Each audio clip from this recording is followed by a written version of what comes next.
예, 안녕하십니까. 아, 그동안 한동안 그 여러 가지 그 바쁜 일들 때문에 방송을 이렇게 할 수가 없었는데, 예, 처음에는 항상 제가 이제 어떤 일을 하든지 굉장히 얕보고 이제 쉽게 시작을 합니다.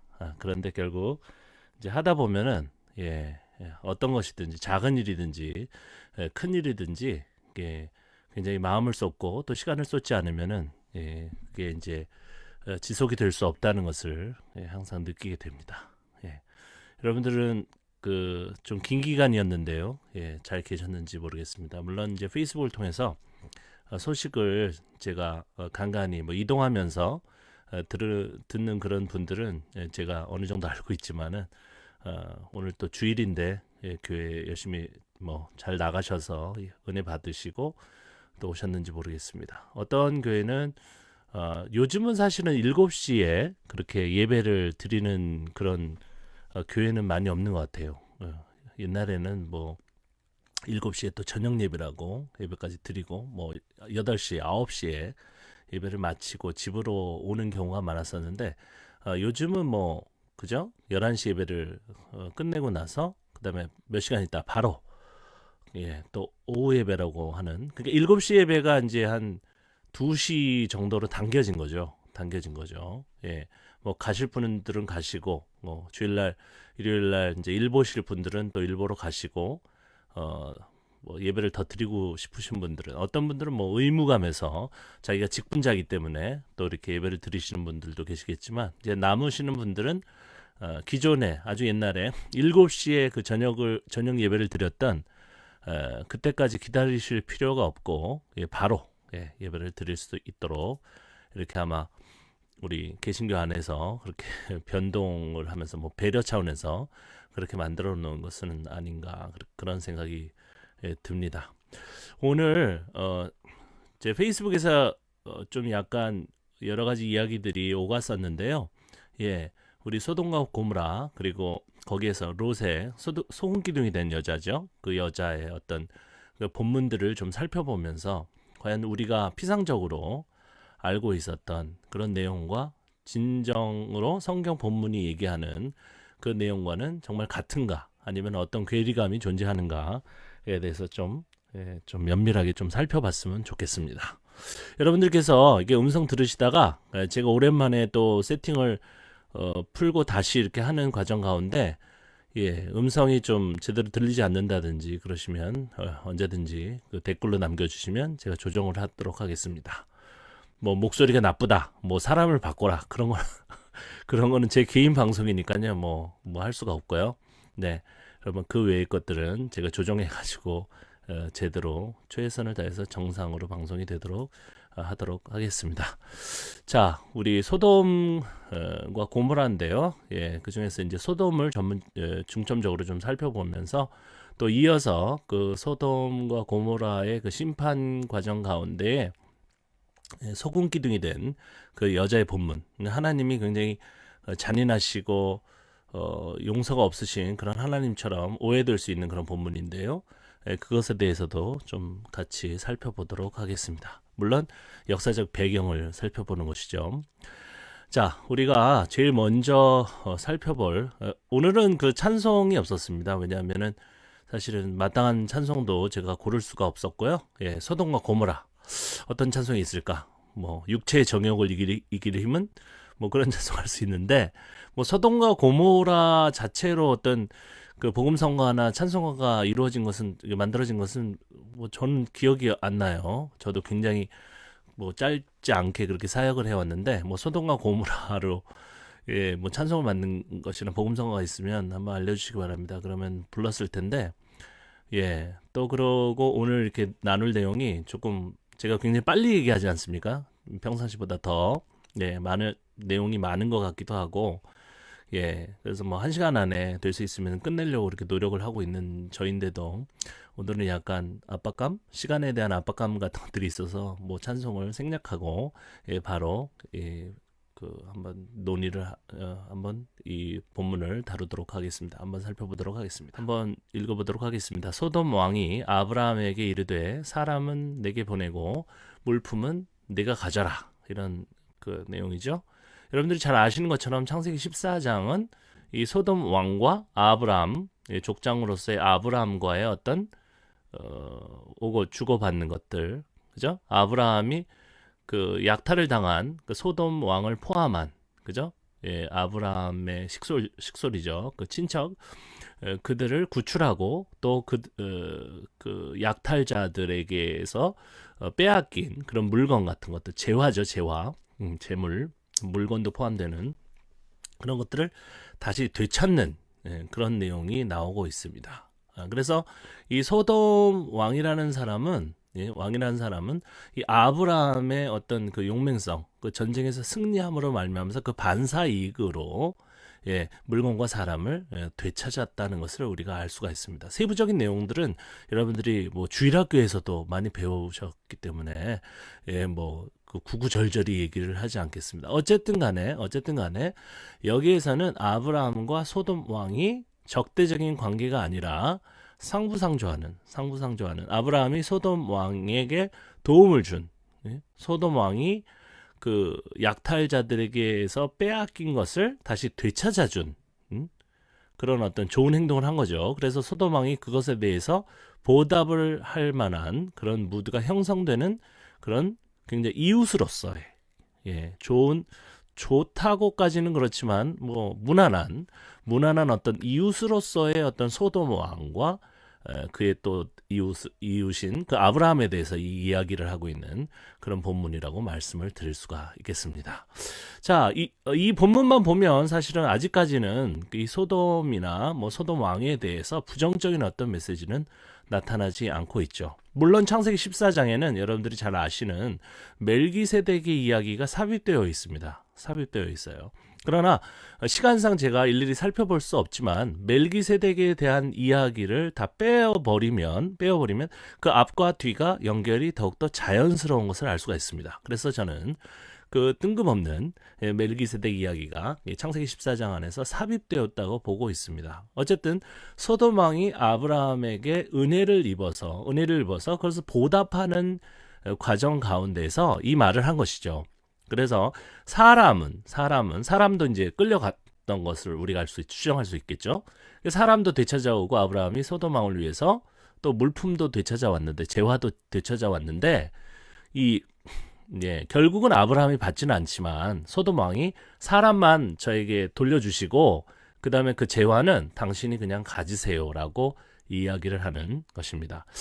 요 본문만 딱 보면 이 소돔 왕은 무난한 어떤 이 아브라함 족속에 대해서 얘기하자면 무난한 이웃 족속이었다라고 우리가 이해를 할 수가 있겠죠. 여기까지는 뭐 소돔이 뭐 죄악의 어떤 족속이고 그런 도시고, 그리고 뭐 하나님의 저주를 마땅히 받아야 된다는 그런 메시지는 전혀 보이지 않고 있습니다. 보이지 않고 있어요. 그래서 성경의 모든 구절들을 이렇게 하나의 어떤 그 워드, 하나의 테마를 통해서 우리가 어떤 그 고찰을 하려고 하면 그 외부 자료를 일단은 접어두고 뭐 고고학적이라든지, 그죠?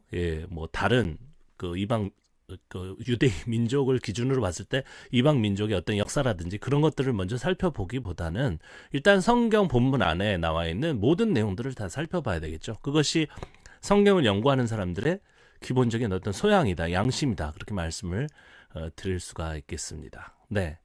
자, 그래서 저도 다 살펴봤는데요. 아주 오래전이지만 다 살펴봤습니다. 소돔과 고모라에 대해서 살펴봤었는데, 이 많은 이 구약 성경에 특별히 예언서를 포함한 내용들에서 이 소돔이 어떤 죄 때문에, 어떤 잘못 때문에 멸망했다는 이야기가 없어요.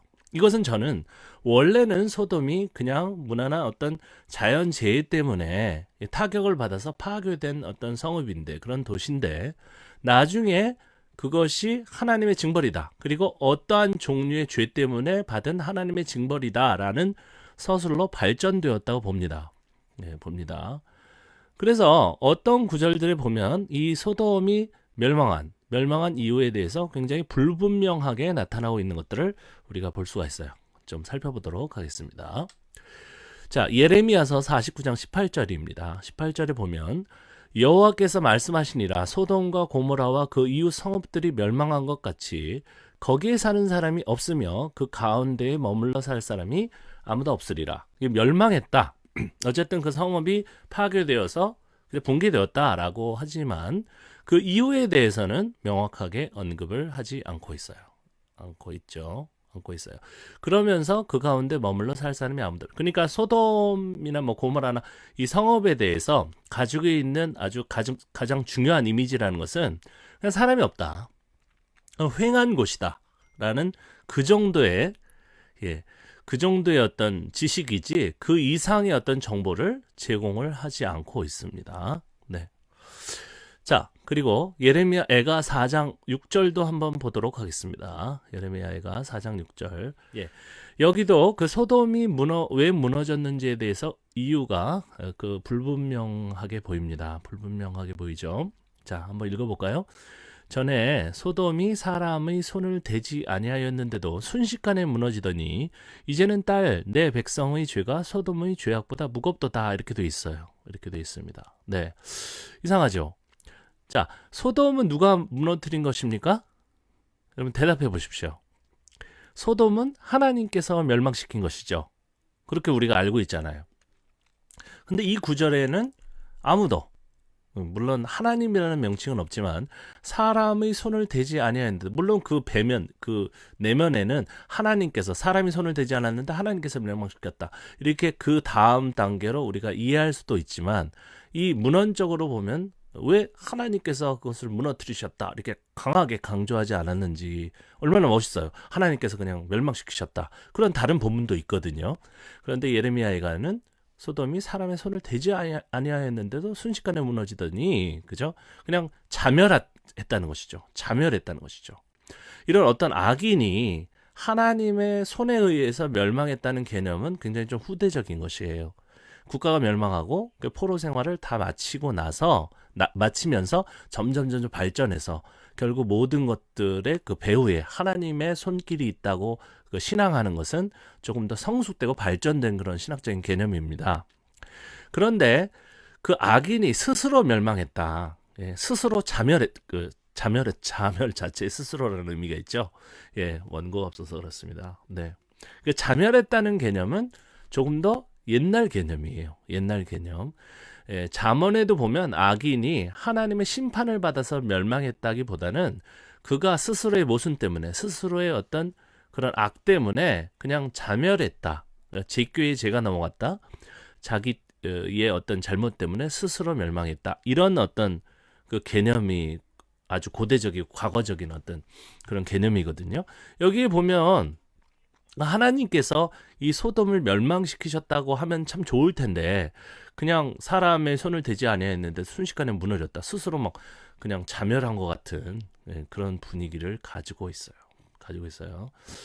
여기에도 우리가 정리하자면 소돔이 왜 무너졌을까 얘기를 명확하게 하지 않고 있습니다. 그렇다면 원래 소돔이 그냥 파멸된 것은, 제가 생각할 때는 자연재해라고 생각해요. 자연재해로 그냥 파멸했던 것이죠. 그것이 먼저 있고 그 다음에 점점 역사가 지나가면서 그 소돔이 왜 갑자기 멸망했을까? 무슨 이유가 있을까? 잘못을 했겠지. 어떤 구린 것이 있겠지. 왜 그 김 집사님 집이 왜 갑자기 망했어? 왜 거기에 이제 화재가 났어? 그리고 김 집사가 왜 갑자기 회사에서 잘렸어? 처음에는 어떤 사건이 있는 것이죠. 그 사건이 왜 일어났는지 잘 몰라요. 그런데 이후에 그래도 김 집사가 주일날 몇 번 빠졌잖아, 11조 안 했잖아, 그래서 하나님께서 치신 거야 라고 발전되는 것이죠. 그렇게 되는 거예요. 그런 것처럼 이 소돔과 고모라 성이 도대체 무슨 간음 때문에, 그런 음란함 때문에 멸망했다고 보기보다는 원래는 그냥 자연적으로 그 지진이 났든지, 그 고고학자들은 지진이 났다고 주장하는 사람도 있죠. 그래서 그런 거죠. 물론 이제 모든 만물을 다 주관하시는 하나님께서 뭔들 안 하시겠습니까? 그런 어떤 넓은 신앙의 차원에서는 다 하나님께서 하신 것이라고 할 수도 있겠죠. 그러나 그 피해를 당한 당사자들에게 하나님이 너를 멸망시키셨어, 그런 얘기를 하지는 마세요. 그럼 상처가 되니까. 그런 말은 하나님 스스로 하실 수 있을지언정 우리 인간이 인간에게 할 수는 없습니다, 여러분. 예, 교회 다닐 때 그런 분들이 있어요. 아, 하나님께서 치셨어. 하나님께서 예? 망하게 하셨어. 이런 말을 그냥 남발하시는 분이 계시는데 그런 말 좀 제발 하지 마세요. 그럼 당신이 하나님입니까? 하나님도 아니면서 왜 그러세요? 그래서 이 소돔의 멸망에 대해서도 우리가 사실은 다시 한번 생각해 봐야 돼요. 원래는 모든 이게 전승, 발전 과정의 초기로 돌아가면 그냥 예? 이유를 잘 모르겠는데 어쨌든 소돔이 뭐 지진이 났든지 어쨌든지 간에 자연재해로 뭐 멸망했든지 간에 붕괴됐다. 그런 팩트가 있었다고 우리가 할 수가 있겠죠. 그것이 또 뭐 팩트냐 아니냐 또 얘기하자면 또 한참 기니까 어쨌든 그런 내용이 있고 그 다음에 그것이 점점점 보완되면서 신앙적으로 어떤 의미가 보충되었다라고 우리가 추정을 한번 해보는 것입니다. 이외에도 아모스 4장 11절, 스바냐 2장 9절, 또 신명기 29장 23절 같은 경우는 약간 후대에 가서 더욱더 보완된 느낌들이 많이 들지만 이 아모스서와 스바냐서 이 구절들에서도 보면은 이 소돔이 왜 멸망했는지 이런 불분명한 것들이 왜 그럴까 한번 우리가 생각해 봐야 되는 것이죠. 자, 그렇다면 진정으로 우리가 한번 살펴봅시다. 그 자연재해라고 제가 그냥 멸망했다, 그냥 파멸됐다, 붕괴됐다 이렇게 얘기하고 있는데 그렇다면 정말 성경에서는 그렇게 얘기하고 있는가? 그냥 멸망했다. 그렇게 얘기하진 않거든요. 그렇다면 성경에서 얘기하는 그런 멸망의 이유에 대해서도 우리가 살펴봐야 되겠죠. 예. 에스겔서 16장을 중심으로 우리가 살펴보면 굉장히 놀라운 사실을 발견할 수가 있습니다. 거기에는 이 소돔과 고모라와 같은 이런 성, 물론 이제 소돔을 중심으로 제가 말씀을 드리고 있습니다. 소돔만 언급하겠습니다. 예. 이런 어떤 음란함 때문이 아니라 다른 이유를 열거하고 있고 오히려 그 음란함에 대해서는 언급을 하지 않고 있어요. 네. 한번 보겠습니다. 에스겔서 16장 제가 열거한 구절들은 46절, 48절부터 50절, 55절, 56절인데요. 그중에서 48절부터 한번 보도록 하겠습니다. 거기 보면 주 여호와의 말씀이니라 내가 나의 삶을 두고 맹세하노니 네 아우 소돔이 누구예요? 네 아우. 예. 하나님 백성에 대해서 얘기하고 있는 건데 네 아우다. 그렇다면 소돔도 하나님의 백성이라고 인정을 하고 있는 것이죠. 굉장히 평가가 좋아요. 놀랍지 않습니까? 네 아우 소돔 곧 그와 그의 딸들은 너와 내 딸들의 행위같이 행하지 아니하였느니라. 누굴 또 칭찬하고 있어요? 소돔이 훨씬 너보다 낫다. 예.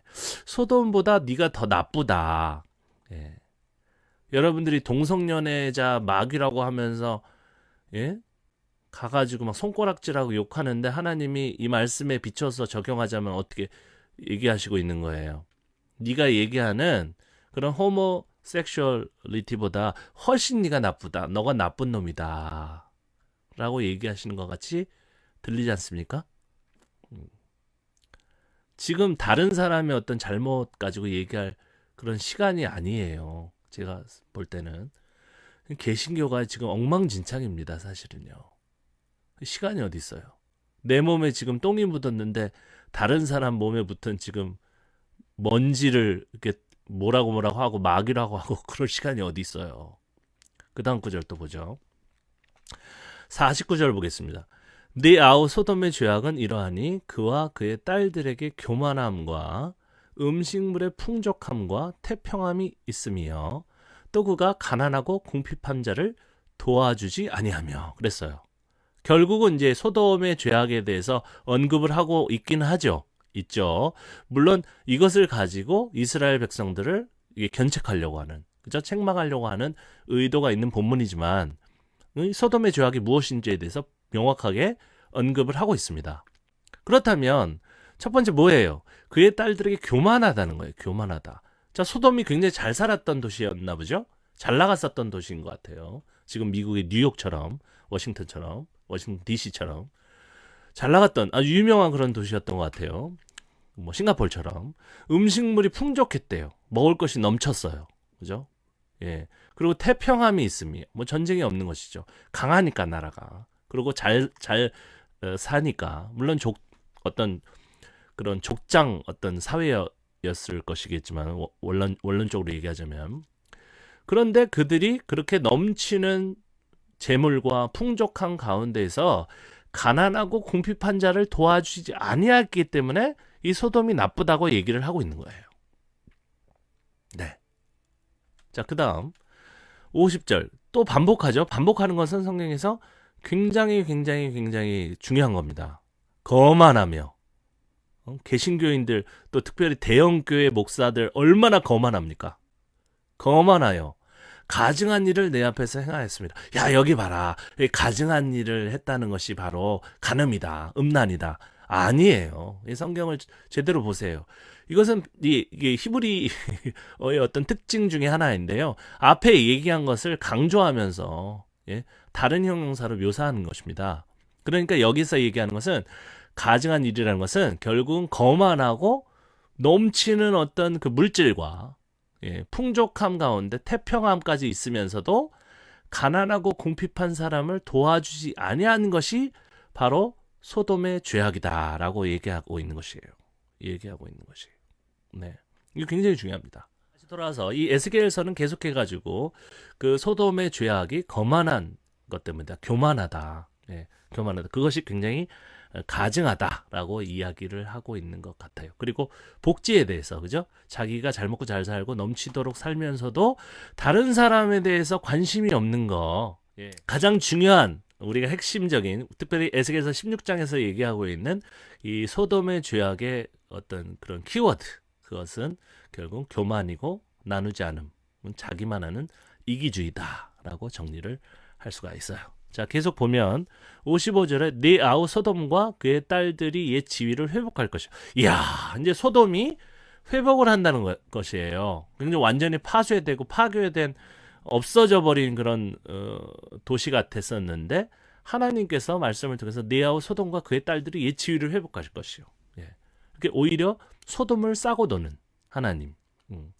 그렇다면 여러분들 소돔이 정말로 간음의 표상 간음의 대표적인 도시, 썩어 빠진 그런 신시티, 그죠?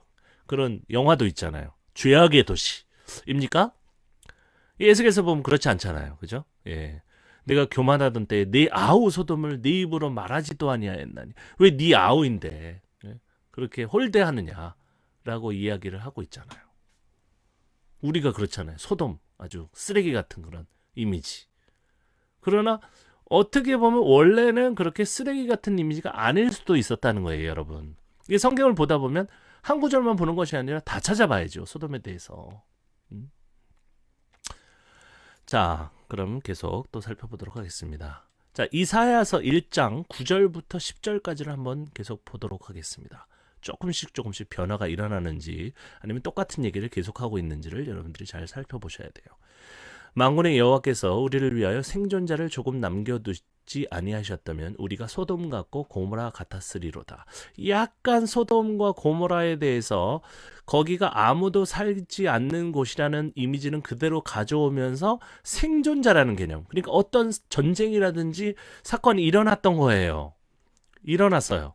일어나서 살아남은 사람들에 대해서 얘기하고 있는 거잖아요. 약간 다르죠? 아무도 없는 사람이 곳이다라는 곳과 그 없어진 곳이다. 사람들이 살고 있었지만 다 죽어버리거나 어디 끌려가가지고 없어져 버렸다. 그래서 너희 소돔의 관원들아 여호와의 말씀을 들을지어다. 너희 고모라의 백성아 우리 하나님의 법에 귀를 기울일지어다라고 하면서 이 고정된 말씀이라든지 고정된 하나님의 율법이라는 것은 굉장히 후대적인 것이거든요. 이 바벨론 포로로 끌려갔다가 또 돌아와서 좀 시간이 지난 다음에 완전히 고착화되는 그런 명문화되는 하나님의 율법에 대해서 얘기하는 것은 굉장히 후대에 추가된 것이라고 볼 수가 있어요. 근데 그 앞에 부분을 보면 우리가 소돔 같고 고모라 같았으리로다. 우리나라가 멸망했는데 이미 끝났다는 거죠. 유대민족 국가가 붕괴됐죠. 여기서 알 수 있죠. 붕괴됐는데 하나님께서 우리를 불쌍히 여기셔서 저 소돔과 같고 고모라 같지 않게는 하셨다. 조금 남겨주셨다라고 이야기를 하고 있는 것입니다. 조금씩 어떤 다른 점이 느껴지십니까? 그렇다면 여러분 이 소돔과 소돔의 멸망, 소돔의 붕괴와 연관이 되어 있는 실제적인 역사. 물론 소돔이 역사가 아니라는 건 아니에요. 제가 무조건 부정하는 것은 아닙니다. 제가 아는 한은 그렇게 추정을 한다는 거예요, 여러분. 무조건 광분하지 마시고. 예? 여러분들부터 제가 성경 훨씬 많이 찾아봤잖아요. 보세요. 여러분들 모르는 구절을 많이 알고 있잖아요. 근데 왜 저한테 맨날 광분을 하시는지 모르겠어요. 막 문자 같은 걸로 예의도 없이 모르는 분이. 어쨌든 간에 그거에 대해서 제가 화내려고 하는 건 아니고요. 어쨌든 생각해 보세요. 그렇다면 실제 어떤 우리가 명확하게 우리 그 성경뿐만이 아니라 이 세계 역사 가운데서도 기록이 있어야 될 거 아니에요. 조금 이렇게 역사적으로는 어떤 그 타임라인이 비슷해야 될 거 아니에요. 그럼 어떤 나라의 어떤 이 역사적인 사건과 연결이 되는가? 예? 그것은 바벨론이겠죠.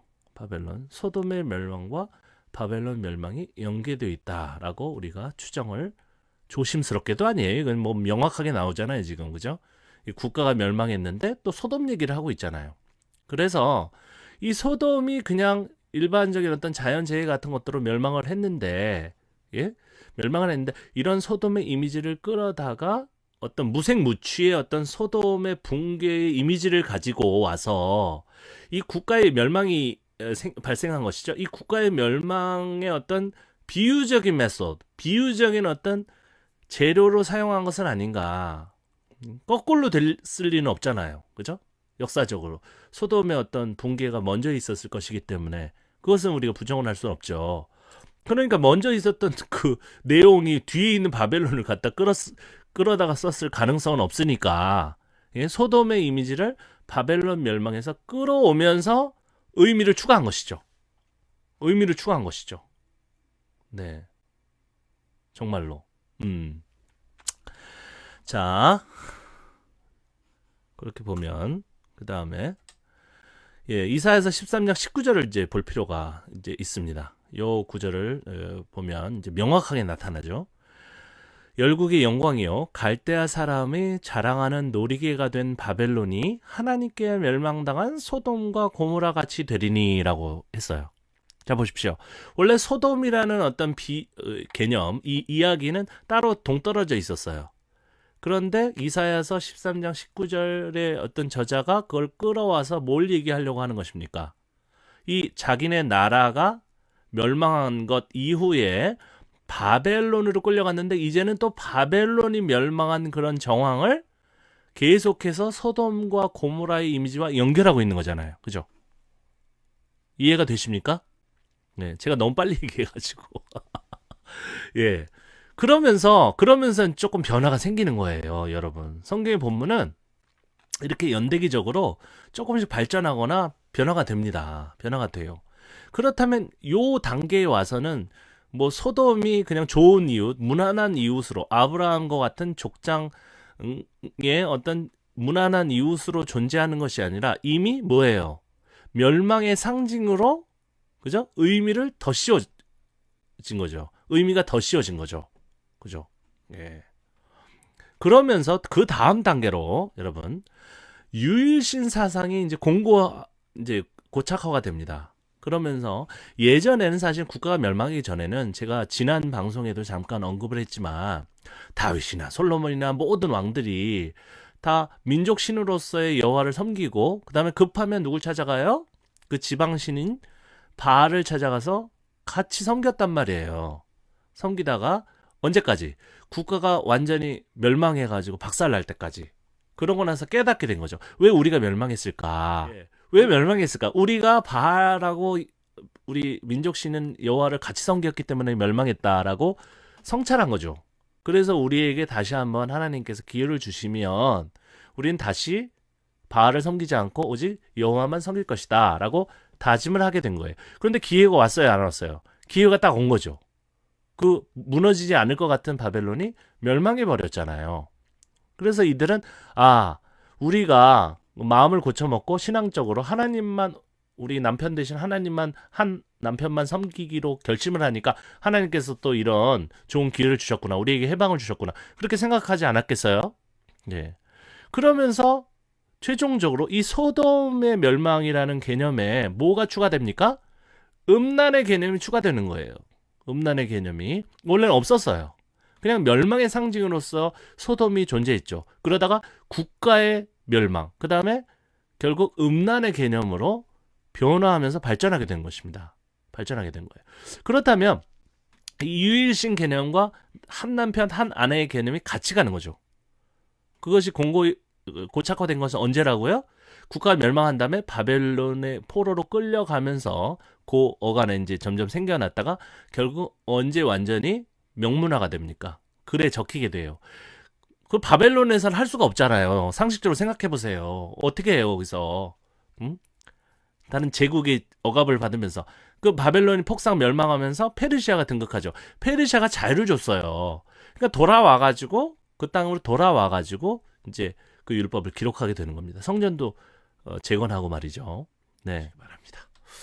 자, 그다음 이제 창세기 13장 10절과 13절을 한번 보도록 하겠습니다. 이 구절이 말이죠. 이 구절이 비록 성경 66권 가운데서는 지금 저희들이 다 살펴볼 구절들 중에서 가장 앞에 있지만 이 형성적인 어떤 과정 가운데 비춰보자면은 그렇게 앞이 아니에요. 자, 한번 읽어보도록 하겠습니다. 이에 롯이 눈을 들어 요단 지역을 바라본즉 소알까지 온 땅에 물이 넉넉하니 여호와께서 소돔과 고모라를 멸하시기 전이었으므로. 자, 누가 멸망케 하셨습니까? 여호와라고 명확하게 얘기하죠. 그러니까 요 지금 창세기 13장 10절 구절은 이 구절은 아무리 빨리 잡아도 국가 멸망 이전으로 잡을 수 없어요. 그 형성 시기를. 그렇죠. 예. 여호와께서 소돔과 고모라를 멸하시기 전이었으므로 여호와의 동상 같고 애굽 땅과 같았더라. 마치 에덴 동상 같은 좋은 그런 풍족한 그런 땅이었더라. 소돔 사람은 여호와 앞에 악하며 큰 죄인이었더라라고 했어요. 여기서 약간 냄새가 나죠. 이 포로기 국가 멸망 이후에 만들어진 최종 형성된, 물론 어떤 씨앗이 없었던 건 아니에요. 그런데 그것이 최종적으로 발전된 시기는 포로기 이후다, 국가 멸망 이후다라고 말씀을 드리는 거예요. 그래서 어쨌든 그 이후에 이 소돔 사람에 대해서 악하다고 얘기한 것은 무엇입니까? 예? 그냥 무난한 이웃으로서의 소돔 사람의 어떤 잘못에 대해서 얘기하는 겁니까? 아니면 자기네 자국, 유대 민족이 멸망하는 그 국가 멸망을 배경으로 하고 이 소돔의 멸망을 비유로 쓴 것입니까? 아니면은 바벨론의 멸망, 그것들을 우리가 전제하고 있는 것입니까? 예. 우리가 잘 생각해 봐야 돼요. 여기도 어때요? 바벨론의 멸망과 연결이 돼 있지만 그것을 다시 돌이켜서 어떻게 해요? 이 유대 민족에 대한 교훈으로 발전시키고 있는 것이죠. 그러니까 바벨론이 멸망했다. 예. 그러면서 뭐가 완전히 고정되게 돼요.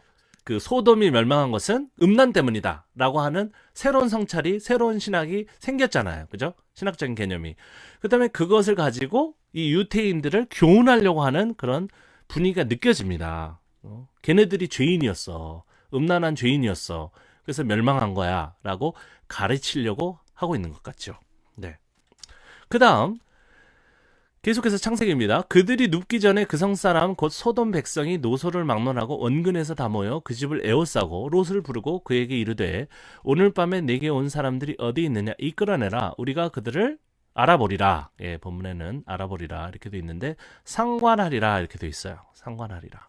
자, 무슨 문제입니까? 이것도 결국은 이 포로에서 돌아온 사람들이 다시 귀한 자들이죠. 귀한 자들을 새롭게 교육하는 차원에서 이 성적인 어떤 범죄라고 자기네들이 생각하는 그런 것들이 그르다고 교육하려고 이 본문을 최종 형성했다고 우리가 할 수가 있겠죠.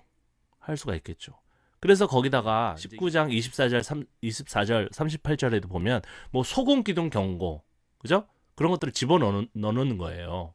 그럼에도 불구하고 놀랍게도 19장 말미에 보면 또 근친상간은 괜찮다고 되는 것처럼 아무런 어떤 비판이 없고, 예.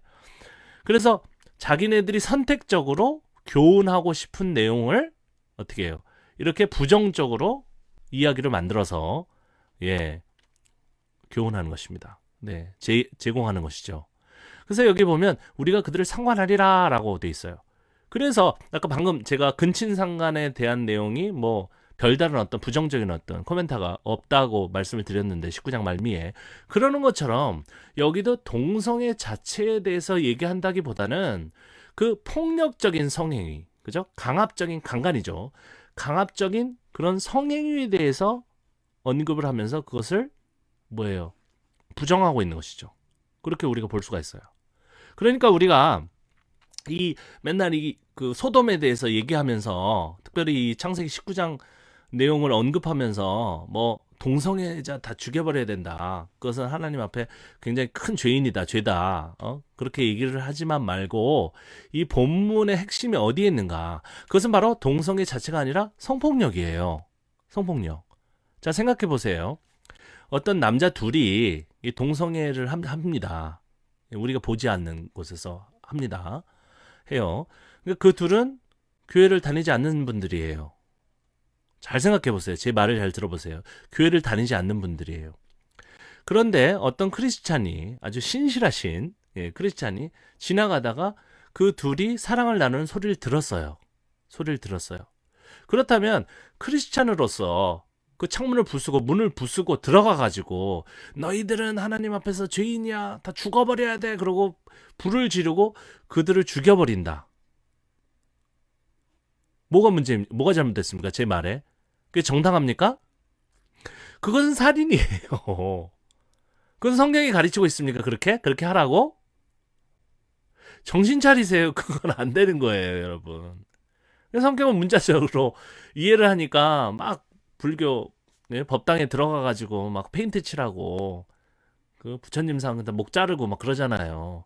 그거 하면 안 돼요, 여러분. 정신 차리세요. 그건 폭력이에요. 오히려 폭력을 하지 말라고 성경이 얘기하고 있는데 그 성경을 잘못 읽음으로 말미암아서 어떻게 됩니까? 더욱더 폭력적인 사람이 되는 거예요. 자, 그 둘이 정말 그냥 좋아서 누가 누구를 성폭행하는 게 아니라 좋아서 그 동성애를 한다. 그럼 우리가 무슨 주제로 무슨 자격으로 그들에게 폭력을 행합니까? 응? 그리고 아까 역사적으로 원래 이 소돔의 어떤 잘못은 더 뭐라고 그랬어요? 나누지 않음, 욕심이라고 그랬단 말이에요. 그 개신교인들 얼마나 욕심이 많습니까? 그거는 해결하지. 예? 다른 사람이 둘이 그거 왜 신경 써요? 데모하면 뭘 바꿀 수 있을 것 같아요? 정신 좀 차립시다. 예.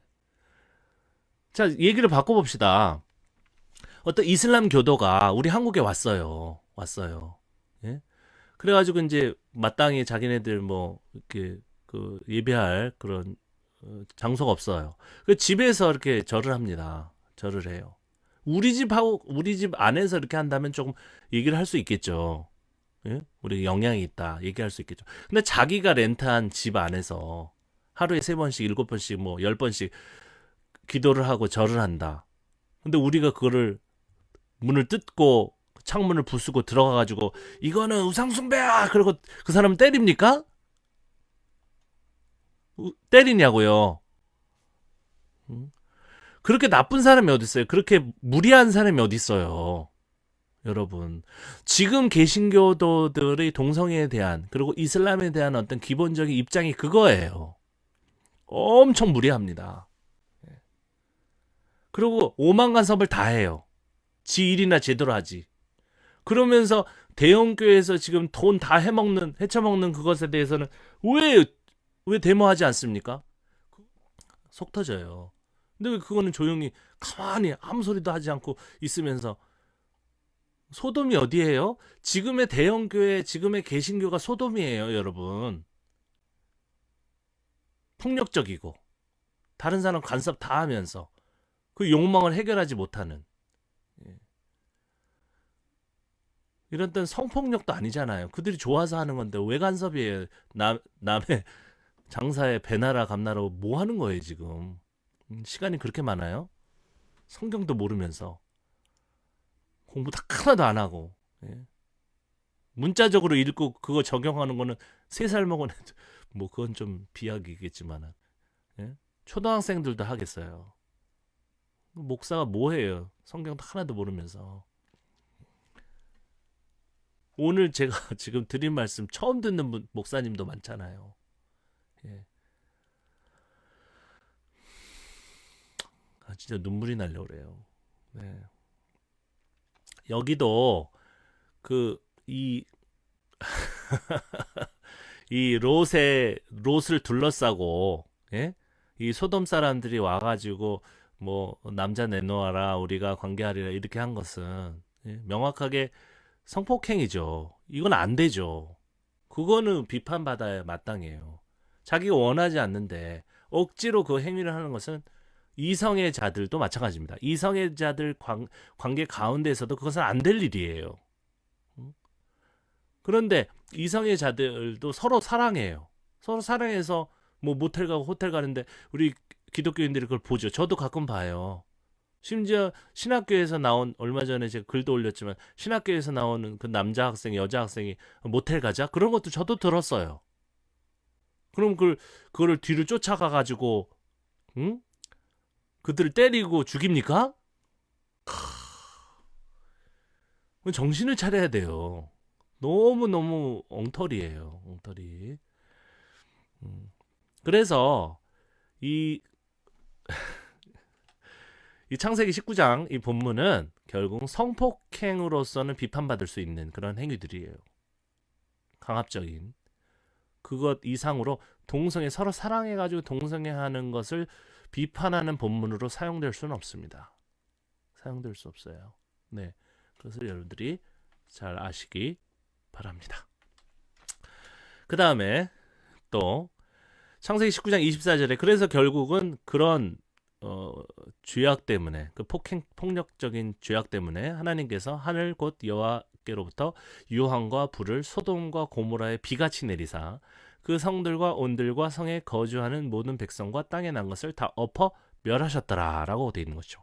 원래는 왜 그런 일이 벌어졌는지 잘 알 수 없었던 그런 이야기를 갖다가 결국 하나님께서 모든 것들을 하셨다고 하는 신정론적인 개념이 발전하고, 그리고 유일신 하나님만을 섬겨야 된다는, 그렇지 않고는 멸망할 수밖에 없다는 논리가 덧붙여지면서, 하나님께서 이 성을 멸망시키셨다면 다른 게 아니라 결국 다른 신을 섬겼기 때문이다 라고 하는 결론에 따라서 이 본문을 이렇게 형성한 것입니다. 자, 이제 롯의 아내, 여러분들이 좋아하시는 관심 있어 하시는 롯의 아내에 대해서 얘기를 하고 있어요. 지금 창세기 19장 26절부터 28절 안에도 이 삽입구절들이 보이는데요. 삽입구절들이 보이는데 그 삽입구절을 한번 살펴보도록 하겠습니다. 자, 먼저 26절부터 28절까지를 읽어보고 그 앞에 구절들을 같이 살펴보도록 하죠. 자, 롯의 아내는 뒤를 돌아보았으므로 소금 기둥이 되었더라. 아브라함이 그 아침에 일찍이 일어나 여호와 앞에 서 있던 곳에 이르러 소돔과 고모라와 그 온 지역을 향하여 눈을 들어 연기가 옹기 가마의 연기같이 치솟음을 보았더라 라고 되어 있어요. 자, 여기서 보면 롯의 아내가 소금 기둥 되었다는 이야기가 삽입된 것처럼 보입니다. 왜 그런가? 제가 하얀색 글씨로 지금 표시를 해놨는데요. 그 아침에 일찍이 일어나 라고 하는 부분들을 여러분들이 잘 주목하시기 바랍니다. 그리고 앞에 부분도 보면 비슷한 내용이 나옵니다. 자, 창세기 19장 23절부터 보면요. 롯이 소알에 들어갈 때 해가 돋았더라. 이 부분이 27절과 아주 자연스럽게 연결됩니다. 아브라함이 그 아침에 일찍 일어나, 해가 떴으니까 그 아침에 일찍 일어나 뭐 행동을 했다. 이렇게 연결이 되는 것이죠. 한번 살펴보십시오. 창세기 19장 23절에 보면 해가 돋았더라. 그 다음에 27절에 아침에 일찍 일어나. 그 사이에 뭐가 있습니까? 여호와께서, 24절입니다. 여호와께서 하늘 곧 여호와께로부터 유황과 불을 소돔과 고모라에 비같이 내리사 그 성들과 온들과 성에 거주하는 모든 백성과 땅에 난 것을 다 엎어 멸하셨더라. 이 내용이 사실은 또 나오죠. 또 나와요. 28절에 또 반복되잖아요. 왜 반복이 됩니까? 쓸데없이 여러 번 손을 댔다는 것이죠. 손을 댄 거예요. 그러면서 가장 삽입에 티가 나는 게 몇 절입니까? 26절이에요.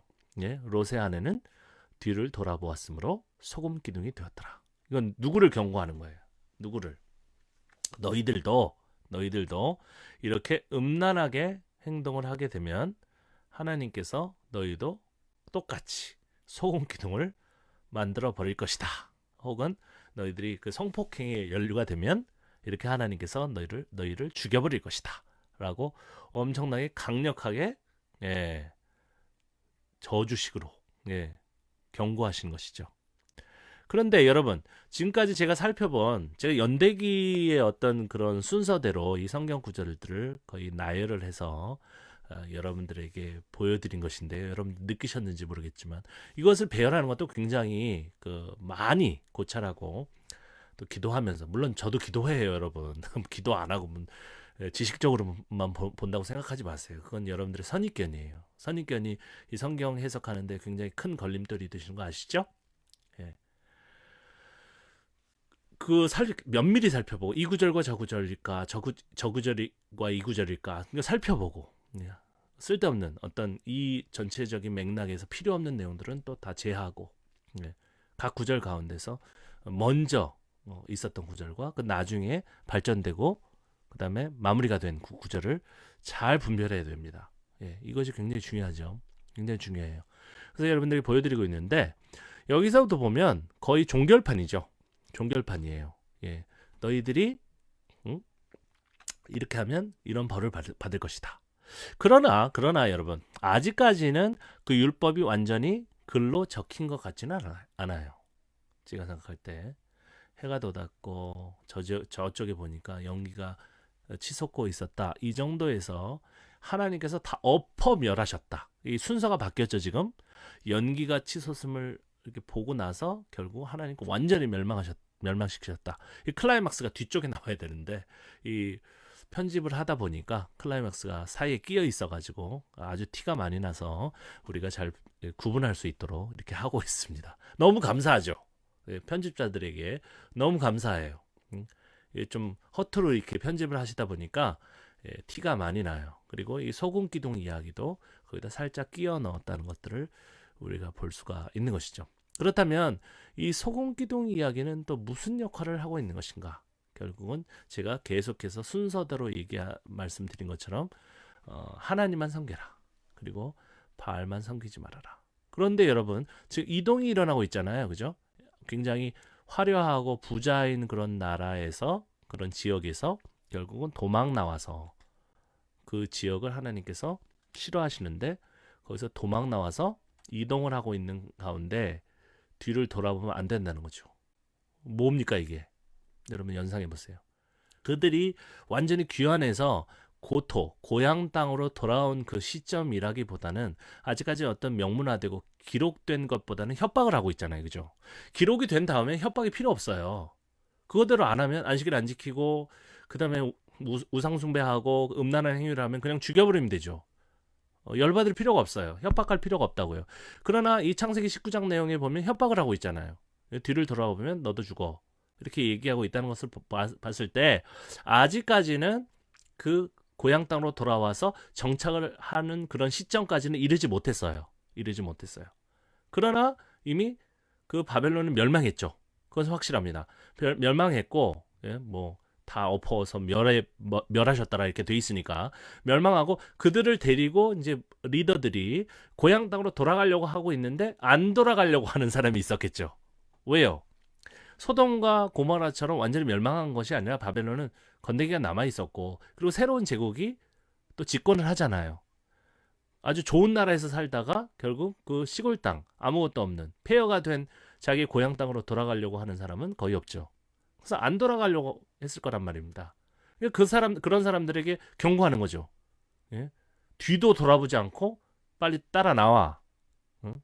안 그러면 너가 하나님보다 저런 어떤 제국의 어떤 우상을 더 좋아하는 줄 알겠어. 그럼 저주받을 거야. 그럼에도 불구하고 메롱 나는 안 따라간다. 너 나가라. 그런 사람이 있었다는 거예요. 그러니까 처방이 필요하죠. 그래서 이런 우화를 삽입해가지고 사람들을 으르는 거죠. 지금의 목사님들도 이런 행위 많이 하잖아요. 그런 거 많이 하잖아요. 사람들을 열심히 있게 하기 위해서 이상한 이야기를 만들어서 전해주는 것을 볼 수가 있어요. 그러면 안 됩니다. 자, 계속해서 예레미야서 23장 13절부터 14절까지를 또 보겠습니다. 내가 사마리아 선지자들 가운데 우매함을 보았나니 그들은 바알을 의지하고 예언하여 내 백성 이스라엘을 그릇되게 하였고, 그 다음 내가 예루살렘 선지자들 가운데서 가증한 일을 보았나니 그들은 간음을 행하며 거짓을 말하며 악을 행하는 자의 손을 강하게 하여 사람으로 그 악에서 돌이킴이 없게 하였은즉 그들은 다 내 앞에서 소돔과 다름이 없고 그 주민은 고모라와 다름이 없느니라. 거의 완성됐죠. 예, 소돔의 이미지와 이 행음, 간음이라는 개념이 이제 최종적으로 결합한 모양을 우리가 볼 수가 있습니다. 그렇게 사용하는 거죠, 이제. 우리가 아는 대로. 그래서 이런 예레미야의 최종 어떤 이미지, 그저 결합된 이 이미지를 누가 받아들여요? 신약성서의 저자들이 고스란히 받아들이게 됩니다. 그래서 신약성서에는 소돔은 그냥 음란 도시, 음란의 상징 이렇게 나타나 있는 거죠. 영어에서 소돔이 그러면 뭐 남색 뭐 그런 거 뜻하지 않습니까? 동성애 그런 것처럼 하나의 고정된 개념으로 사용하고 있는 것을 볼 수가 있어요. 그러나 예수님은 어떨까? 여기서 진정한 성서를 연구하는 학자라면 한 발자국 더 들어가야 되죠. 정말로 신약 성서에는 그냥 소돔 이퀄 음란 도시 이것만 있는가? 아니에요. 예수님은 조금 다른 색깔의 해석을 하시고 있는데 그것이 우리가 지금까지 구약 성서에서 계속 살펴본 내용과 굉장히 일치하는 것을 볼 수가 있어요. 그러니까 신약 성서에 와서 뭐 바울과 같은 사람들이 제자들이 그렇게 만들어 놓은 그런 이미지가 있고 또 예수님은 그 중간에 어떤 추가된 그런 내용들, 그런 가감된 그런 내용들 그 앞서에 있는 그런 전통을 알고 계셨다. 굉장히 그게 예수님의 어떤 성서 해석학적인 탁월함이죠. 그것을 우리가 또 살펴볼 수가 있습니다. 자, 베드로후서 2장 6절부터 8절까지 보면 이렇게 되어 있어요. 소돔과 고모라 성을 멸망하기로 정하여 제가 되게 하사, 그죠? 하나님의 신정론. 소돔과 고모라가 어떻게 멸망했어요? 하나님께서 그렇게 작정을 하셨다는 것이죠. 네, 굉장히 많은 성찰을 거쳐서 이런 신학이 정립된 거예요. 예정론 그냥 함부로 떠들지 마시고요. 예, 예정론 믿지 마세요. 잘 모르면 그냥 하나님이 뭐 다 예정하셨다. 결혼 못하고 있는 청춘들에게 가서 뭐 상처 주지 말고 하나님이 예정하셨다 그러지 말고 누구 소개해 주세요. 예. 하나님이 예정하지 말고 본인이 움직이는 것 자체가 하나님이 예정하실 겁니다. 자, 그래서 멸망하기로 정하여 제가 되게 하사 후세에 경건하지 아니할 자들에게 본을 삼으셨으며 무법한 자들의 음란한 행실로 말미암아 고통당하는 의로운 롯을 건지셨으니. 롯이 의롭습니까? 이는 이 의인이, 롯이 의인이라고 하죠. 여기서 그들 중에 거하여 날마다 저 불법한 행실을 보고 들음으로 그 의로운 심령이 상함이라. 그 롯이 그 소돔성에 살면서 고통받았대요. 옆에서 너무 음란한 행위들을 해서. 예. 이 베드로후서의 저자가 굉장히 추가한 내용들이 굉장히 많죠. 자기가 상상해서 해석입니다. 이것도 뭐 성경 안에 들어있으니까 우리가 정경을 존중하지 않습니까? 그렇기 때문에 이제 존중해야 되지만 그 변화는 우리가 알아야죠. 그죠? 원래 없었던 내용을 이 베드로후서에서 추가하고 있다는 것을 우리가 알아야 합니다. 자, 그러나 이제 예수님은 좀 다른 해석을 하고 계세요. 예, 여러분 성경 가지신 분이 계시면 마태복음 11장 본문을 펼쳐주시기 바랍니다. 마태복음 11장 본문입니다. 펼치셨습니까? 제가 이게 라이브다 보니까 뭐 누가복음 10장 내용하고도 일맥상통하는데요. 예, 거기 보시면 네, 뭐라고 되어 있습니까? 가버나움과 이 소돔을 비교하고 있죠. 비교하고 있으면서 그 멸망한 이유에 대해서 이제 언급하는 것이죠. 예, 예수님의 말씀이 언급하고 있죠. 가버나움아, 네가 하늘에까지 높아지겠느냐? 음부에까지 낮아지리라. 네게 행한 모든 권능을 소돔에서 행하였다라면 그 성이 오늘까지 있었으리라. 내가 너에게 이르노니 심판 날에 소돔 땅이 너보다 견디기 쉬우리라 하시니라. 이렇게 돼 있어요. 자, 특별히 23절과 24절입니다. 그러면 이 구절에서 가버나움이든지 소돔이 멸망하는 주된 이유는 뭡니까? 주된 이유. 음란입니까? 아니죠. 예수님께서 간파하고 있는 구약적인 모든 그런 내용들을 다 알고 계신 거예요. 대단하세요. 저 같은 경우에는 성경을 연구할 때 이 성경 프로그램을 사용하거든요. 그래서 비슷한 구절, 비슷한 뉘앙스의 내용들을 이 프로그램을 통해서 유용하게 금방 찾아냅니다. 예수님은 그런 프로그램이 없었는데, 물론 하나님의 아들이시기 때문에 그랬겠지만, 그거 어떻게 하시는 거예요? 진정한 가치, 사람됨, 그것이 가슴 속에 있지 않고는, 그죠? 휘둘릴 수밖에 없어요. 이 종교에 휘둘리는 것이죠. 종교가 사람보다 더 중요하다. 그러면서 아무한테나 정죄하고, 나와 좀 다르면 사탄이라고 하고 이단이라고 하는 그런 게 예수님에게는 없었다는 거죠. 그래서 진정한 우리의 주님이십니다. 신천지에서 얘기하는 그 인간 주님 말고 예수님이 탁월하세요. 전 너무 놀랍니다. 자, 제가 여기다 적어놨는데 마태복음 11장 펼치셨으면 한번 찾아보세요. 5절에 뭐라고 나와 있습니까? 5절에 가난한 자에게 복음이라는 키워드가 들어있죠. 그렇죠? 맞습니까? 8절에 보면 비단 옷 입은 사람들, 또 무관심한 피리에 춤만 추는 사람들, 울음에 가슴 치지 않는 사람들. 그러면서 19절에는 세리와 죄인의 친구로서의 예수님을 소개하고 있어요. 그렇다면 소돔이 멸망한 이유, 그리고 가버나움이 저주를 받아야 되는 이유는 무엇입니까? 이거죠. 가난한 자에 대한 무관심이에요. 우리 이웃이 굶고 있는데 전혀 관심이 없다. 이것이 소돔이 멸망의 성이라고 칭해질 수밖에 없는 가장 주요한 이유라고 누가 성찰하고 알고 있는 거예요? 예수님이. 오히려 예수님의 제자는 헛소리만 하고 있는데, 음란하지 마라, 소돔처럼 된다, 협박이나 하고 있는데 예수님만은 아니다, 소돔처럼 가버나움이 멸망할 수 있다. 왜? 가난한 자에게 뭘 주지 않고 비단 옷만 입고 자랑하고, 그리고 울음에 가슴을 치지 않고 무관심하다. 이거는 원래 뭡니까? 원래 아무런 무색무취한 어떤 소돔의 개념에서 첫 번째로 추가가 된 그런 소돔의 나쁜 그런 부정적인 이미지였죠. 그죠? 그것을 예수님이 사용하고 계시는 것입니다. 그것을 알고 계시는 거예요. 그러니까 보다 더 후대의 종교화가 되기 전에 그 소돔의 개념이죠. 그것을 적용하시고 활용하시는 참 좋은 그런 적용, 그런 해석이라고 말씀을 드릴 수가 있겠습니다. 놀랍지 않으십니까? 그러니까 우리가 왜 그 예수님의 제자의 해석을 따라야 돼요? 응? 왜 베드로서에서 얘기하는 그런 해석을 따라야 돼요? 예수님의 해석을 따라야죠.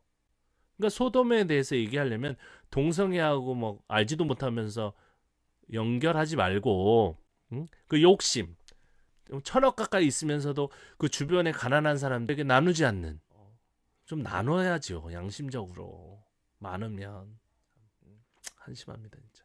그런데 어쨌든 그거를 나누지 않고 옆에 죽든 말든 전혀 무관심한 네가 소돔 사람이란 말이에요. 네가 살고 있는, 맨날 새 받아 먹는, 새 올리고 있는 그런 건물이 소돔성이란 말이야. 알겠니? 이렇게 예수님께서 경고를 하시고 있는 것이죠. 그러니까 우리가 소돔에 대해서 앞으로 언급할 때는 뭐 간음, 음란 이런 걸 얘기를 하지 말고, 주변에 가난한 이웃에 대해서 무관심한 네가 소돔 사람이다, 네가 폭력적인 사람이다, 네가 더 나쁜 놈이다 라고 이야기를 할 수가 있어야 되겠습니다. 자, 그렇다면 이제 마지막으로 롯의 아내가 왜 죽었을까 한번 이것을 살펴보면서 같이 이 소돔에 대한 이미지도 개념도 정리를 해보도록 하겠습니다. 자, 이제 못생긴 제 얼굴은 다 치워버리고요. 아까 언급했었던 창세기 19장 26절을 다시 한번 살펴보도록 하겠습니다. 롯의 아내는 뒤를 돌아보았으므로 소금 기둥이 되었더라. 이 구절이 제가 삽입된 것 같다고 말씀을 드렸습니다.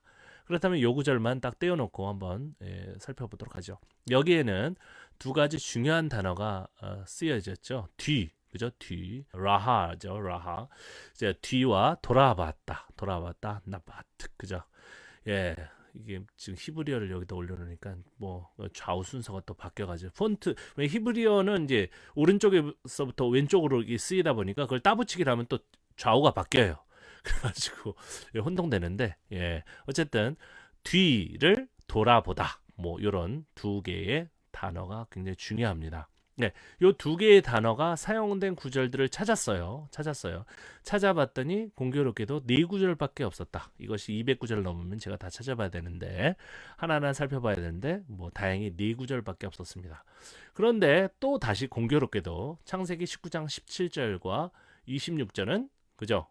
같은 본문이잖아요. 같은 덩어리 안에 들어있잖아요. 그러니까 제외를 하면 출애굽기 33장 8절과 사무엘상 24장 8절만 남습니다. 예. 네 구절 중에 이제 두 구절이 남죠. 근데 우선 사무엘상 24장 8절을 보면 예, 별 관계가 없는 그런 용례인 것을 알 수가 있습니다. 자, 그 후에 다윗도 일어나 굴에서 나가 사울의 뒤에서 외쳐 이르되 내 주 왕이여 하매 사울이 돌아보는지라. 예, 여기서 사울이 돌아봤다는 것과 롯의 아내가 뒤를 돌아봤다는 것은 아무리 앞뒤 문맥을 살펴봐도 큰 관련이 없습니다. 그렇다면 마지막 하나 달랑 남았죠? 얼마나 좋아요. 이런 보물을 이제 찾는 것입니다. 출애굽기 33장 8절 하나가 딱 남아요. 하나가 남아요. 자, 모세가 회막으로 나갈 때는 백성이 다 일어나 자기 장막문에 서서 모세가 회막에 들어가기까지를 바라보며라고 번역도 있지만 그 뒤쪽을 돌아봤다. 똑같은 단어가 사용되었습니다. 그렇다면 이렇게 질문할 수 있죠. 아이고, 롯의 아내가 뒤를 돌아본 것과 예? 이 백성이 일어나가지고 모세가 들어가는 것들을 바라본 게 무슨 관계가 있어? 이렇게 얘기를 할 수가 있겠죠. 이 관계가 없을 수도 있어요. 그래서 그냥 이 낫구절만 보는 게 아니라 이 낫구절이 포함된 전문을 보아야 합니다. 자, 출애굽기 30장 1절부터 보면 제가 이건 중요하니까 한번 쭉 빨리 읽어보도록 하겠습니다. 여호와께서 모세에게 이르시되 너는 네가 애굽 땅에서 인도하여 낸 백성과 함께 여기를 떠나서 내가 아브라함과 이삭과 야곱에게 맹세하여 네 자손에게 주기로 한 그 땅으로 올라가라. 자, 땅으로 이동하고 있죠. 땅으로 이동하고 있어요.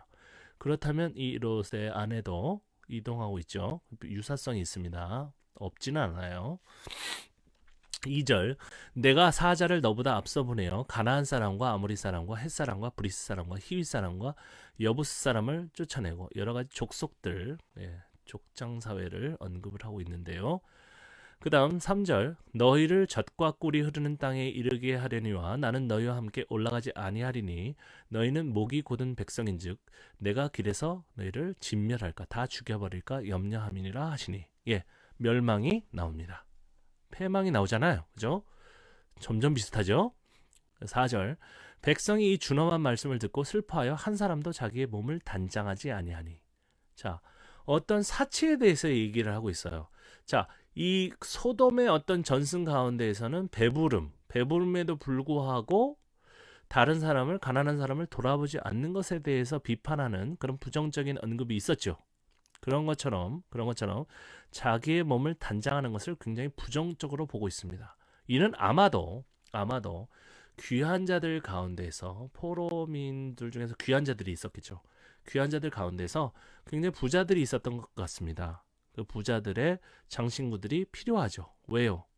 이제 새로운 나라의 회복이 필요한데 돈이 어디 있어요? 물론 페르시아가 많이 지원했습니다. 그러나 세부적으로 드는 돈이 많죠. 그런데도 불구하고 사람들은 장신구들을 화려하게 달고 있어요. 근데 교회는 돈이 없어요. 성전은 돈이 없어요. 특별히 제사장들은 돈이 없어요. 그래서 그것에 대해서 눈꼴시여가지고 비판을 할 만하겠죠. 5절 여호와께서 모세에게 이르시기를 이스라엘 자손에게 이르라 너희는 목이 곧은 백성인즉 똑같은 얘기 계속 반복하면 뭐라고 그랬죠? 중요해요. 내가 한순간이라도 너희 가운데 이르면 너희를 진멸하니니 너희는 장신구를 떼어나. 아주 하나님이 굉장히 노골적이죠. 굉장히 치졸해요. 하나님이 너 그거 얼마짜리야? 응? 그 다이아 얼마짜리야? 빨리 떼어내. 그 떼어내면 버립니까? 버렸다는 얘기는 없어요. 다 누가 가져가는 거죠. 그 종교인들이, 제사장들이 어디다 쓰려고 자기도 갖고 종교적인 어떤 것도 마련하고 그리하면 내가 너희에게 어떻게 할 것인지 정하겠노라 하셨습니다. 자, 하나님의 말씀이라고 돼 있는데 제가 볼 때는 이게 가공된 겁니다. 그죠? 그러니까 하나님이 말씀하셨다고 문자적으로 보시는 분들은 계속 보세요. 그러나 하나님이 너희는 장신구를 떼어내라. 이런 목소리, 이런 톤, 이런 내용, 이거 하나님의 말씀 같지는 않습니다. 자, 이렇게 제가 설명을 하면, 야, 우리 송봉 목사는 하나님의 말씀이 분명한데, 이게 하나님께서 이렇게 하셨다고 했는데, 그걸 부정하다니, 이단이다. 그래도 저는 어쩔 수 없어요. 저는 이성적으로 이렇게 판단해가지고, 그냥 뭐, 잠시 잠깐에 이렇게 떠오르는 그 어떤 아이디어로 말씀드린 게 아니잖아요, 여러분들. 이 강의를 처음부터 쭉 이렇게 들어보시면 여러분들 느끼시게 될 것입니다. 하나님 무슨 우리 장신구 예? 떼어내라. 그래가지고 무섭죠, 이 백성들은. 예? 그 필요한 사람이 가져가는데도 어쨌든 무섭잖아요, 일단. 예? 교회에서도 얼마나 사람들을 무섭게 합니까? 그래서 헌금 걷어가는 거예요, 여러분. 정신 차리세요. 헌금 내지 마세요. 예? 뭐 그렇게 저주받을 게 많다고. 하나님 뭐 저주하는 분인가? 6절에 보니까 이스라엘 자손이 호렙산에서부터 그들의 장신구를 떼어내느라. 아, 저주받을까봐 얼른 그 장신구를 급하게 떼어내는 모습을 우리가 볼 수 있죠. 7절 모세가 항상 장막을 취하여 진 밖에 쳐서 진과 멀리 떠나게 하고 회막이라 이름하니 여호와를 앙모하는 자는 다 진 바깥 회막으로 나가며. 자, 여기서 퀴즈 드리겠습니다. 퀴즈 드리겠어요. 자, 다 진 밖으로 백성을 쫓아냈어요. 나가라고 했어요. 그러면 이들에게서 걷어들인 그 금부치, 장신구, 그 보석들, 네? 그 재산들은 다 어디 있을까요? 다 어디 있어요? 회막 안에 있는 거예요. 회막 안에. 그래서 오지 못하게 하고. 우리 교회에 우리 김삼원 목사님의 돈은 다 어디 있을까요?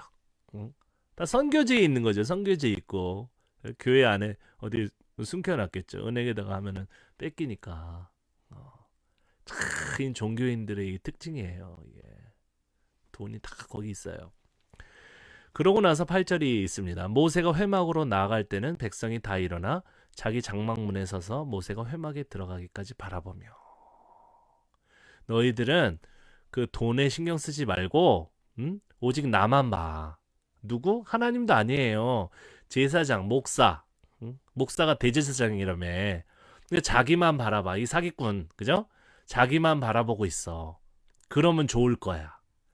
이 코드와 그죠? 롯에게 강요한 코드가 굉장히 유사하죠. 그런데도 이 출애굽기 33장의 어떤 그런 내용들은 그 롯에 대한 이야기보다 약간 시대적으로 후대인 것 같은 느낌이 듭니다. 뭔가가 더 이 성전이라든지 회막이라든지 성소가 이렇게 갖춰져 있는 것 같은 느낌이 들어요. 거의 비슷하지만 약간은 좀 뒤에 완성된 것 같은 그런 느낌이 들어요. 그 다음 계속 보겠습니다. 얼마나 재밌어요. 9절 모세가 회막에 들어갈 때에 구름 기둥이 내려 회막문에 서며 여호와께서 모세와 말씀하시니. 백성과 얘기합니까? 예? 하나님이 기도 응답을 누구에게 내려주십니까? 각각 성도들에게? 아니에요. 다민 목사님에게만 말씀하시는 거예요. 할렐루야. 이런 사기구나. 10절 모든 백성이 회막문에 구름 기둥이 서 있는 것을 보고 다 일어나 각기 장막문에 서서 예배하며. 예, 뭐 잘렸네요 좀. 11절 사람이 자기의 친구와 이야기함 같이 여호와께서는 모세와 대면하여 말씀하시며. 모세는 진으로 돌아오나 눈의 아들 젊은 수종자 또 비서도 있어. 비서 여호수아는 회막을 떠나지 아니하고 지켜야지. 그걸 다른 사람 못 들어오게. 모세가 여호와께 아뢰되 보시옵소서 주께서 내게 이 백성을 인도하여 올라가라 하시면서 나와 함께 보낼 자를 내게 지시하지 아니하시나이까. 나 혼자 이 목회를 감당하기가 너무 힘듭니다. 예? 온갖 재물은 다 자기가 헌금은 다 가져갔으면서 주께서 전에 말씀하시기를 나는 이름으로도 너를 알고 너도 내 앞에 은총을 입었다 하셨사온즉 내가 참으로 주의 목전에 은총을 입었사오면 원하건대. 엄청 뽀대를 냅니다. 예, 이 돈 해먹는 목사들은요 엄청 뽀대를 내요.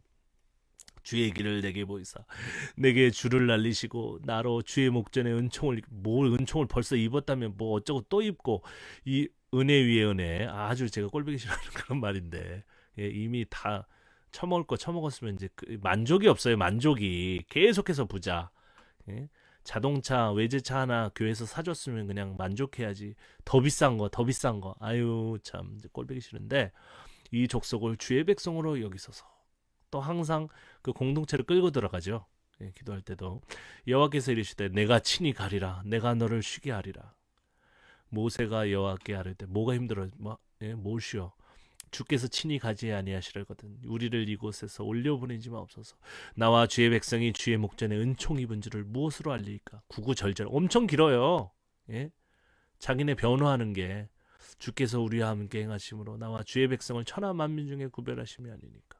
17절 여호와께서 모세에게 이르시되 네가 말하는 이 일도 내가 아리니 너는 내 목전에 은총을 입었고. 자 여기 보세요. 전면에 선 사람들은 17절에 전면에 선 사람은 제사장인데 그 담임 목사인데, 그럼에도 불구하고 하나님께서 모든 일을 행한다는 이야기가 같이 나오죠. 그러니까 이것은 국가 멸망 다 지나고, 그죠?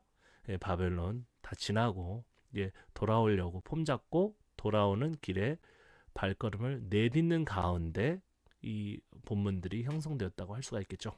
네, 내 목전에 은총을 입었고 내가 이름으로도 너를, 또 똑같은 얘기 듣기 싫은 소리 담임 목사와 하나님과의 어떤 밀담. 18절 모세가 이르되 원하건대 주의 영광을 내게 보이소서. 은총도 입었는데 또 주의 영광 또 보여주시고, 여호와께서 이르시되 내가 내 모든 선한 것을 내 앞으로 지나가게 하고 그 다음에 여호와의 이름을 내 앞에 선포하리라. 나는 은혜 베풀 자에게 은혜 베풀. 아 따분하죠? 예. 따분합니다. 예, 따분해요. 정말 따분하죠. 자 그래서 예, 이렇게 따분한 성경, 성경 구절이 따분하다고 하면 좀 이상하죠. 예, 목사가 그런 소리 하면 여러분들이 또 이상하다. 예, 전 이상해요. 이상하고 싶습니다. 왜냐하면은 솔직하게 성경을 전할 수만 있다면 예, 좀 이상해도 괜찮을 것 같아요. 네.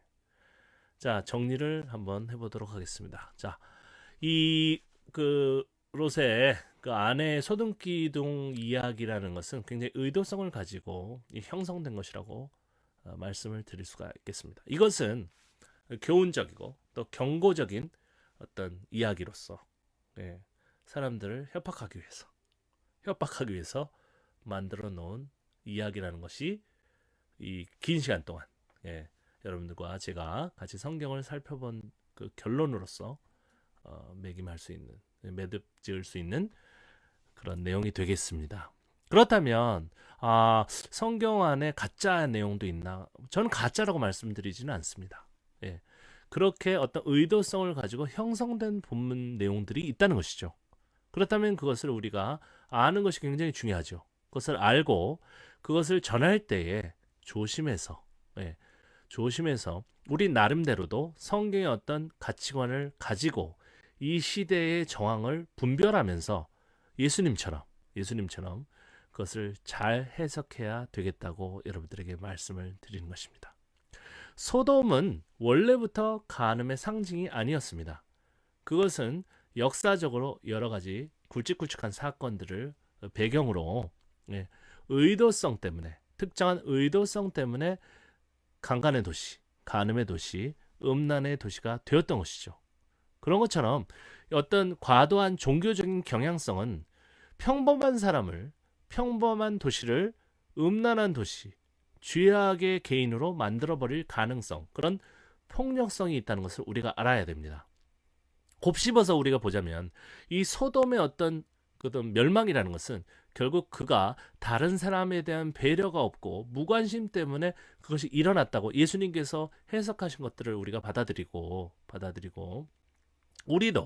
우리도 소돔이라고 비판하는 그 사람들이 사실은 내 자신이 아닌가? 예? 그 소돔이라고 비판하는 그런 그룹들이 결국 우리 개신교 자체는 아닌가? 우리가 한번 성찰하고 돌아보는 귀한 시간이 있었으면 합니다. 이상으로 제가 너무 빨리 말씀을 드렸는데요. 좀 내용이 많다고 생각돼서 말씀을 드렸습니다. 그런데도 벌써 1시간 반이 됐네요. 여러분, 저도 이제 쉬어야 되겠습니다. 여러분, 제가 언급한 그 성경 구절 여러분들 그냥 넘어가지 그렇구나 그렇게 하지 마시고요. 그걸 원하지 않습니다. 여러분들이 성경을 가지고 펼쳐보면서 확인하시고 여러분들이 성찰하시는 또 주일 밤 되시기를 바랍니다. 감사합니다.